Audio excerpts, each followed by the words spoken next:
Antony speech by William Shakespeare. एक speech है William Shakespeare की प्ले की जिसका नाम था जूलियस सीजर। अब इस प्ले में जूलियस सीजर है कौन? जूलियस सीजर एक रोमन एम्परर था, राजा था जिसके पास बहुत बड़ी पॉलिटिकल पावर थी। अब जूलियस जो है वो मर जाता है ब्रूटस और उसकी सीक्रेट प्लानिंग की वजह से।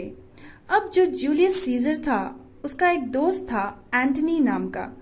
तो जूलियस की मौत के मौके पर वो उसकी बॉडी को पब्लिक के सामने रखते हुए एक राउजिंग स्पीच देता है। मतलब एक ऐसी स्पीच जो सबको प्राउड फील कराए। ये जो प्ले है जूलियस सीजर, ये एक मास्टर क्लास आयरनी है। तो एंटनी अपने दोस्त जूलियस सीजर के फ्यूनरल पर स्पीच देता है जहां जूलियस की मौत ब्रूटस और प्लानिंग करने वाले साथियों की वजह से हो जाती है, यानी कि जूलियस का मर्डर हुआ था। लेकिन एंटनी को बस इसी कंडीशन पे स्पीच देने की अपॉर्चुनिटी दी जाती है कि उसे ब्रूटस और कंस्पायरेसी करने वाले लोगों के बारे में कुछ भी बुरा भला नहीं कहना है। अब एंथनी अपनी स्पीच में ब्रूटस को इज्जतदार आदमी कहता है और वो जूलियस के बारे में कहता है कि जूलियस सीजर एम्बिशियस नहीं था। चलिए स्पीच को शुरू करते हैं और समझते हैं line wise with analysis. Friends, Romans, countryman, lend me your years. अचानक से हम देखते हैं कि मार्क एंथनी जो है अपने शब्दों के स्किल्स का इस्तेमाल करता है। यानी एंथनी के पास ये टैलेंट है, ये स्किल है कि वो अपने वर्ड से किसी को मोटिवेट या चेंज कर सके। तो वो भीड़ जो जूलियस की बॉडी के पास साइड में जमा हुई है वो उन्हें स्पीच देना शुरू करता है। वो कहता है, friends, Romans and countryman, lend me your years. तो जब वो कहता है फ्रेंड्स, इससे वो एक क्लोज कनेक्शन, एक इमोशनल बॉन्ड के साथ लोगों के साथ बात करता है। और फिर वो कहता है रोमन्स और फिर नेशनल से रेफर करता है, कहता है countryman, lend me your ears, यानी कि आप सब अब मेरी बात सुने। Listen to me all of you. I come to bury Caesar, not to praise him.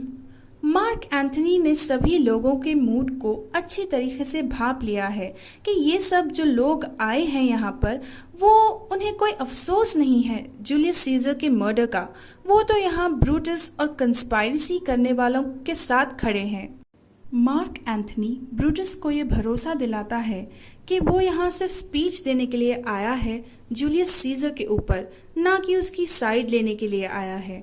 अब ये जो नाम है सीजर, ये नाम तो राजाओं को दिया जाता है, लेकिन जूलियस सीजर तो एक मामूली सा मिलिट्री जनरल था। फिर उसे ये नाम क्यों दिया गया? उसे ये नाम उसके सम्मान में दिया गया जबकि वो रोम का राजा नहीं था। The evil that men do lives after them. The good is oft interred with their bones. यहाँ oft का मतलब है often और interred का मतलब है buried। अब यहाँ इन लाइनों की मीनिंग तो जाहिर सी है कि जब लोग मरते हैं तो वो जो बुरे काम करते थे दुनिया में, उन बुरे कामों की यादें लोगों में बस जाती है और उनके अच्छे कामों को लोग भुला दिया करते हैं।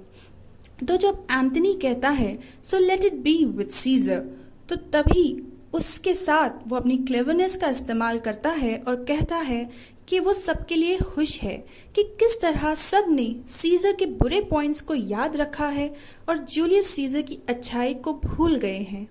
लेकिन एंटनी यहाँ ब्रूटस से भी बात कर रहा है और उन्हें याद दिलाता है कि जूलियस सीजर ने अच्छी भी चीज़ें की हैं और बुरी भी चीज़ें की हैं।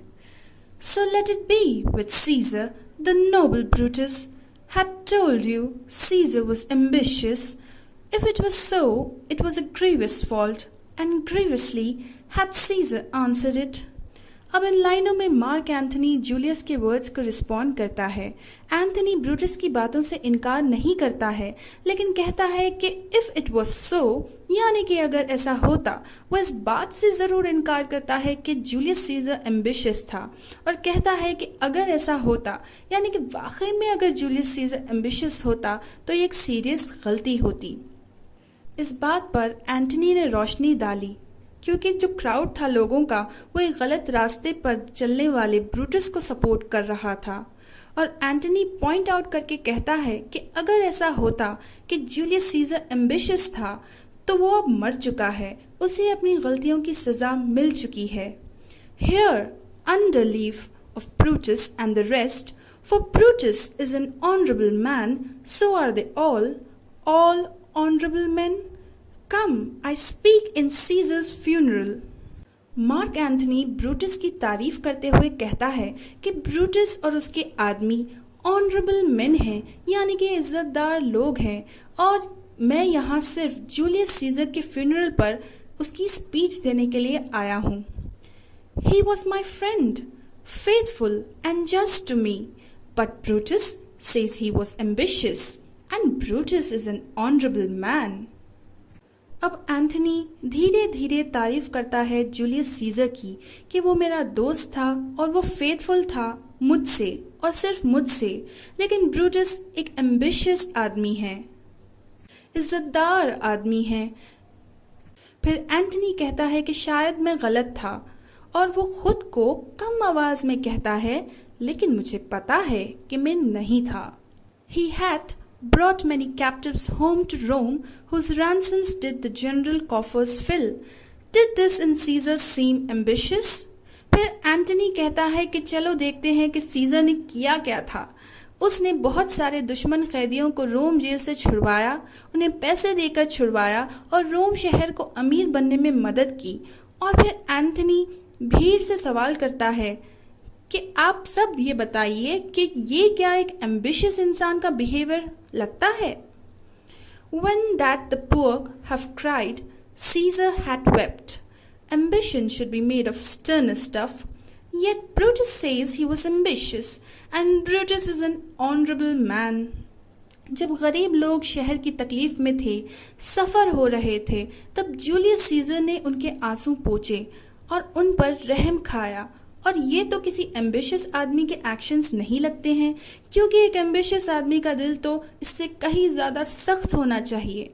लेकिन ब्रूटस ये कहता है कि जूलियस सीजर एक एम्बिशियस इंसान था, लेकिन ब्रूटस ऑनरेबल है, इज्जतदार है, तो जो कुछ भी उसने जूलियस सीजर के बारे में कहा है वो तो सच ही होगा ना।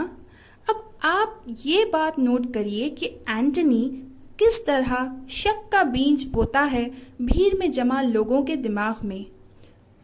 You all did see that on the Lupercal I thrice presented him a kingly crown, which he did thrice refuse. Was this ambition? Yet Brutus says he was ambitious, and sure he is an honorable man. Antony याद दिलाता है Romans को कि जो festival हुआ था लपकल, उसमें मैंने जूलियस को 3 बार राजा का ताज ऑफर किया था, यानी कि किंगशिप। आपको याद होगा कि जूलियस सीजर एक मिलिट्री जनरल था, तो एंटनी ने जब उसे ऑफर किया राजा का क्राउन, वो भी 3 बार, तो जूलियस ने मना कर दिया। अब फिर से एंटनी कहता है भीड़ में जमा लोगों से कि क्या ये एक एम्बिशियस आदमी के एक्शंस हो सकते हैं। अब ये इसमें जो लिपोकल फेस्टिवल के बारे में बोला गया है, ये फेब में होता है, वही वैलेंटाइंस डे के आसपास होता है, लेकिन जूलियस सीजर का मर्डर इस फेस्टिवल से ठीक 1 महीने पहले हो जाता है। I speak not to disapprove what Brutus spoke, but here I am to speak what I do know. हालांकि एंटनी जो है वो इनकार करता है जूलियस सीजर के बारे में जो ब्रूटस ने कहा है उससे, लेकिन इसके साथ साथ वो ये भी कहता है कि वो सिर्फ वही कह रहा है जो सच है, जो वो जानता है अपने दोस्त जूलियस सीजर के बारे में। You all did love him once, not without cause. What cause withholds you then to mourn for him? Antony भीड़ में जमा सब रोमन से कहता है कि तुम सब ने भी एक वक्त था जब सब ने जूलियस को चाहा था, और सबके पास जूलियस सीजर को चाहने की वजह भी थी। जूलियस सीजर क्लियरली एक अच्छा लीडर था, तो क्यों तुम सब जूलियस सीजर की मौत पर रोते नहीं हो। अब यहाँ पर आप लोग नोट करें कि एंटनी ने द वर्ड कॉज 2 बार यूज किया है। They loved Caesar with good cause, लेकिन ये कौन सा कॉज है जो उनकी आंखों से एक आंसू नहीं निकल रहा है जूलियस सीजर की मौत पर।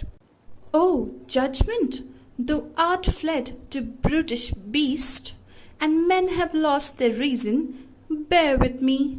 My heart is in the coffin there with Caesar, and I must pause till it come back to me. अब इन लाइन्स में आप पन फिगर ऑफ स्पीच को नोटिस करिए जो एंटनी ने ब्रूटस के नाम पर इस्तेमाल किया है, ब्रूटिश बीस्ट कहकर। वो ओपन वर्ड्स में तो ब्रूटस को एक बीस्ट नहीं कहता है, लेकिन ये ऑब्वियस है कि भीड़ में जमा सभी रोमन्स को डराया धमकाया गया है वॉयलेंस के साथ, कि वो जूलियस सीजर के बारे में विद लॉजिक सोच सकें। ये जो क्राउड है, भीड़ है, वो एक ऐसे कानून को मानती है जो बेहिसाब अत्याचार करता है, और सब ने जूलियस की मौत को मान लिया है। यही उनकी नफरत का टारगेट है। मार्क एंथनी ने अपनी speech friends, Romans and countryman को इस तरीके से नरेट किया है कि सबको मोटिवेट कर सके, और एक इमोशनल अपील भी की है कि तुम सब लोगों का दिल अब करप्ट हो चुका है, रोम अब करप्ट हो चुका है, और तुम सब लोग अंधे हो चुके हो। और ये सब देखकर एंथनी का दिल टूट जाता है, और अंत में वो अपनी स्पीच को ख़त्म करते हुए कहता है कि अगर रोम शहर ने खुद को रिकवर कर लिया, यानी कि खुद को बदल लिया, तभी मैं पूरी तरीके से ठीक हो पाऊंगा। Thanks for watching my video. अगर आपको वीडियो अच्छी लगी है तो प्लीज़ इसे सब्सक्राइब ज़रूर करिए और बेल आइकन को हिट करना मत भूलिए, ताकि नेक्स्ट टाइम जब भी हम कुछ वीडियो अपलोड करें तो आप तक वो सबसे पहले पहुँचे। Thank you.